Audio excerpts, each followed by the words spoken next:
This is China, and this is its GDP growth over the past few decades. China has experienced a meteoric rise thanks to offshoring and globalization, but as you can see, their growth has flatlined. And with new trends like nearshoring, where companies partner with countries that are geographically close, sometimes even sharing a border, and new laws and geopolitical strife, China's seat as the manufacturing engine of the world is being challenged. And one country stands uniquely poised to see massive growth in the next few decades: Mexico. And today, we're going to figure out why so many companies are eyeing Mexico and even have a little fun and explain it using a fun, fictional company. I'm Ricky, and this is 2-Bit Da Vinci. This video is sponsored by BetterHelp.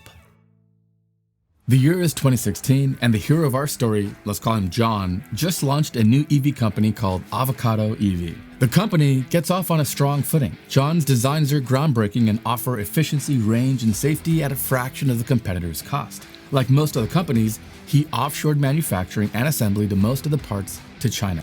But why? The answer, as you might have guessed, involves cheap labor, no secrets there. But I wanted to see exactly how cheap labor was in China when John started his company, and I wanted to really figure out why he decided to offshore. So I went ahead and searched for the average wage in the manufacturing sector in China in 2016, and it turned out to be close to 60,000 yen, which is roughly around $9,000 a year. Compare that to the average in the US of around 40,000 per year, and you immediately start to see the appeal that offshoring had to offer. But as I dug deeper, I found out that that's just the tip of the iceberg. You see, China also offers a large pool of very capable engineers for its factories, and a very robust industrial sector where companies can source pretty much anything they need. Let's see how that works out for John's company. Through strong capital investment, John was able to set up a factory in the Shanghai Free Trade Zone. This offers various benefits such as tax exemptions, streamlined customs procedures, and preferential policies for foreign investment. Beyond that, it offers proximity to most of its suppliers.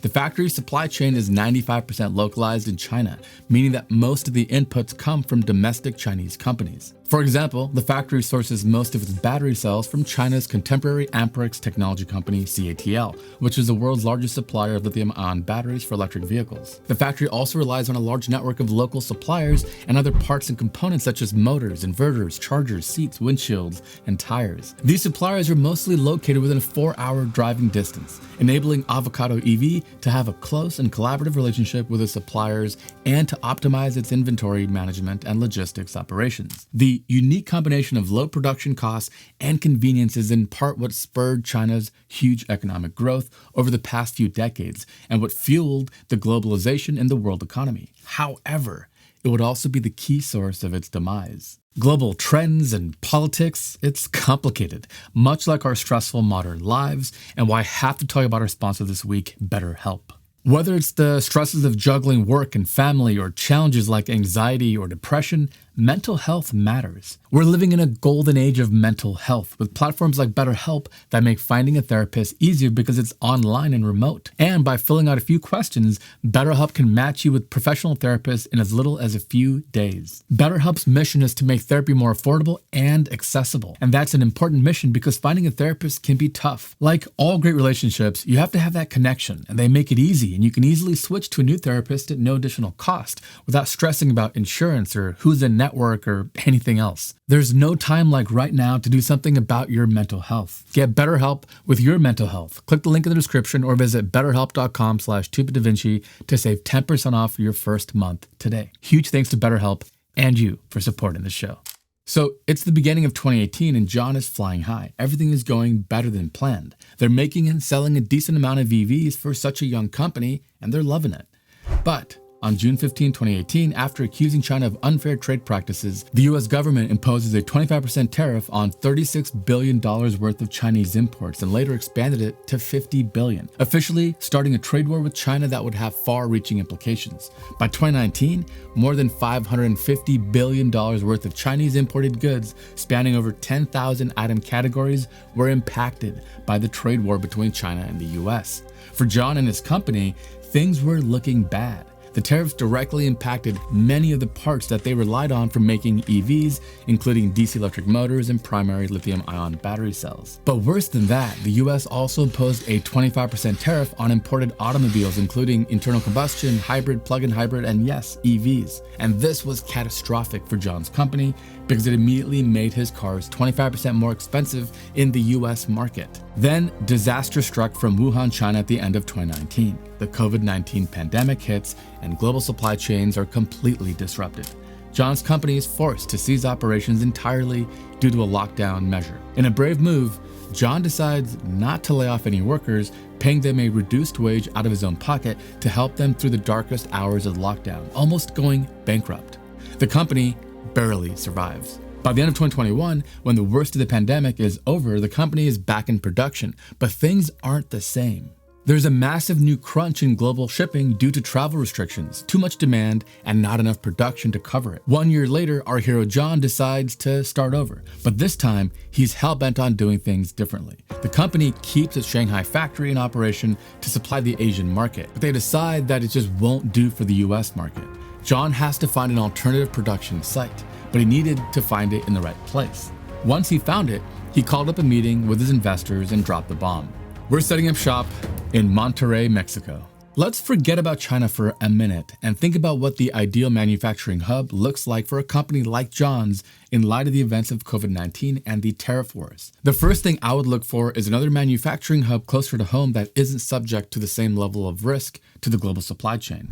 Then I would look for stable trade agreements between the US and the target country to reduce the risk of future trade wars like with China. Then there are production costs. John would need to compare the cost of labor, land, utilities, and transportation and taxes of various countries and regions. John would also need to consider the regulatory and policy environment, such as emission standards and tax incentives, as they also play a part in production cost. Finally, he would need to assess the availability and quality of skilled workforce, the infrastructure, and the supply chain network. We saw how China ticked all of those boxes back in 2016, but after the trade war and COVID-19, it lost most of its shine. China's growth is also in part to blame. Here's one of those areas in engineering where you can't have too much of a good thing because there's always a trade-off. Foreign investment through offshoring has made China's GDP per capita grow dramatically over the past 2 decades, increasing the quality of life in China. But this in turn also increases wages, which isn't good for foreign companies looking for low labor cost. It is good for the Chinese, of course.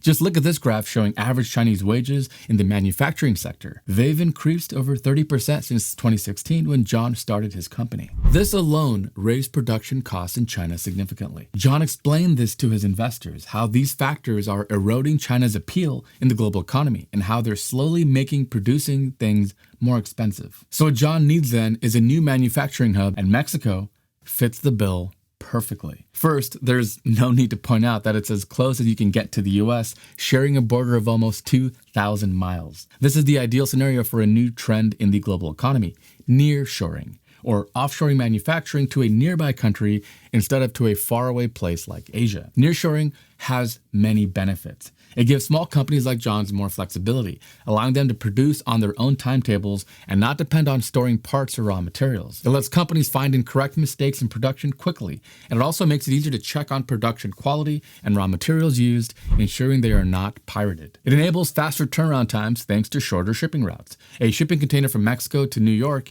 takes 5 days, while from Shanghai can take over 40. But how about wages? How much do you pay a Mexican worker in manufacturing? When I did the research, it turned out that the average Mexican worker in the manufacturing sector earns an average of $2.63 per hour. This adds up to around $5,500 per year, $6,000 after Christmas bonus and paid vacation. So today, labor costs are way lower in Mexico than they are in China. But I asked myself, how good is the labor? Many people have an image of Mexican workers as largely farm-related, but that's not the case at all. We're talking about the 8th country with the highest number of engineering graduates in the world, churning out almost 114,000 engineers every year. So affordable and skilled labor.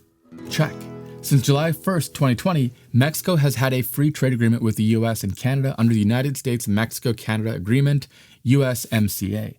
Before that, we had the North American Free Trade Agreement, or NAFTA, and we've had multiple other trade agreements through the years. The USMCA is a modern and comprehensive trade agreement that supports free and fair trade among these 3 countries. It reduces or eliminates tariffs or quotas on qualifying goods and services and provides strong protection for intellectual property. That's a big one. Also, labor, the environment, and digital trade. This means with Mexico, there's almost no risk of running into a tariff war that'll hike John's EV prices in the US market. In fact, I discovered that the US-Mexico border is one of the busiest in the world. Over $1.2 million in trade cross the border every single minute of every single day, totaling over $630 billion per year.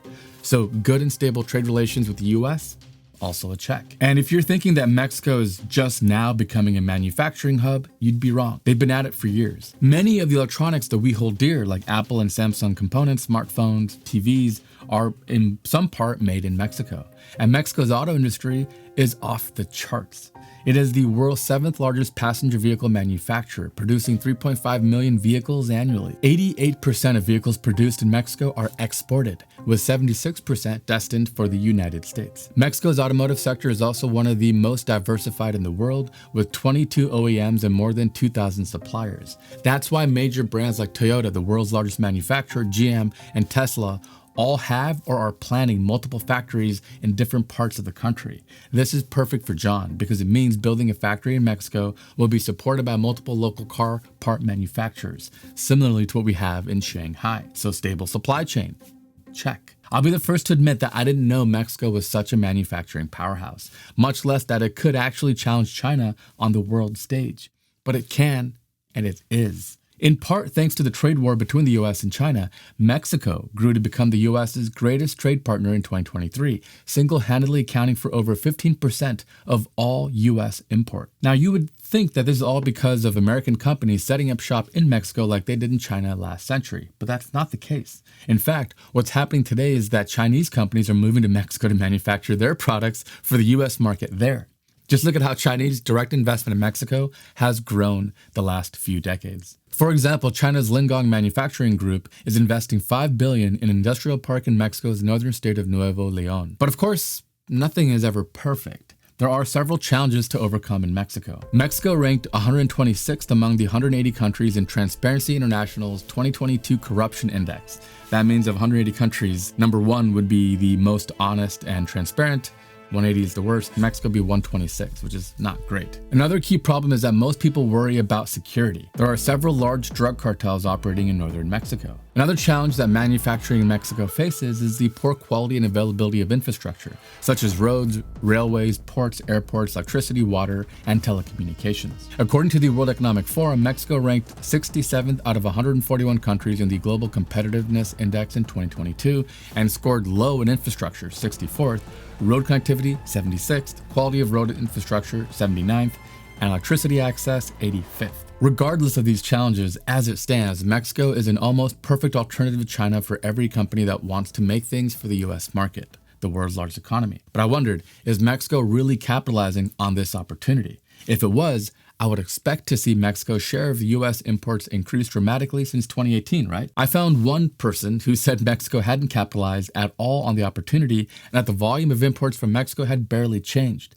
But that's not what I found. I mean, look at this graph. Compare 2017 with the rest of the years. There was obviously a dip due to COVID in 2019, but the trend is clearly upward. But here's the kicker. This growth hasn't been thanks to Mexico itself, but to private companies investing in Mexico. The Mexican government hasn't done much to boost Mexico's industrial growth, focusing more on fighting crime, which is obviously important too.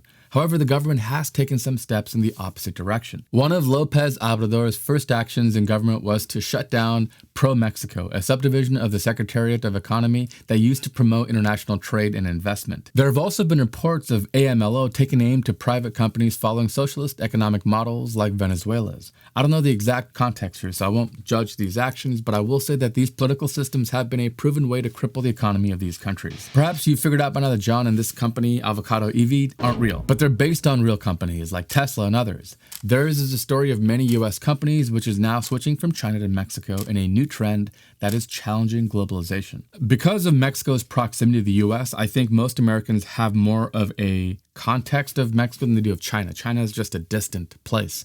And what they don't remember is that when globalization first started, the Chinese infrastructure wasn't like it is now. With added investment comes added infrastructure. And I think Mexico will undergo that same level of infrastructure development in the next few decades. When there is money on the table, countries will find a way to make sure that they can capitalize. And I believe we're going to start to see the rise of Mexico. So don't forget to hit that like button and subscribe, by the way, and let me know what you think. Global economies and predictions are difficult, but they're fun as well. And this move to Mexico is going to be fascinating, especially with all the geopolitical strife at play. All right, so if you like that video, you got to check out that video. Until next week, I'm Riku Da Vinci. Thank you so much for watching.